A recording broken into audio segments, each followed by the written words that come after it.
നമസ്തേ ട്ടാ. നമസ്തേ, ഇരിക്കൂ. ഓ, ഞാൻ വസുന്ധര ദേവി. കാണാതായ മകളെ തേടി വന്ന ഒരമ്മയാണ് ഞാൻ. എന്റെ മകൾ ഇവിടെ ഉണ്ടെന്ന് അറിഞ്ഞു. തരൂ. തിലോത്തമ? ഇവിടെ കിട്ടിയ കുട്ടിയുടെ പേര് തിലോത്തമ എന്നാ? അതെ. എങ്കിൽ ആ തിലോത്തമ എന്റെ മകളാ. ഞാൻ അവളെ എത്രയും പെട്ടെന്ന് കൊണ്ടുപോയിക്കോട്ടെ. മകൾ നഷ്ടപ്പെട്ട ദുഃഖത്തിൽ അവളുടെ അച്ഛൻ കുടിച്ചു ബോധമില്ലാതെ അന്ന് വീണതാ.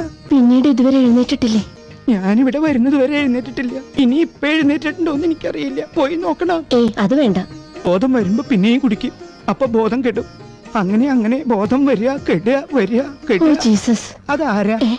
ആ കുട്ടിയുടെ മാനസിക നില തകരാറിലായിരുന്നു. ഇല്ലെന്ന് എന്റെ ഓർമ്മ അല്ലേ? എങ്കിൽ ഇപ്പൊ നോർമൽ അല്ല. നാളെ പോലീസ് എത്തിയിട്ട് തീരുമാനിക്കാം. പോലീസാ? അതിന് ഞാൻ... പോലീസ് രജിസ്റ്റർ ചെയ്ത കേസാ ഇത്. അവരുടെ സാന്നിധ്യത്തിലെ ഇനി കൈമാറാൻ പറ്റൂ. അപ്പൊ പോലീസ് പറഞ്ഞതിന് മുമ്പ് അവളെ കൊണ്ടുപോകണല്ലോ. എന്താ ആലോചിക്കണേ? എങ്കിൽ പിന്നെ അങ്ങനെ ആയിക്കോട്ടെ.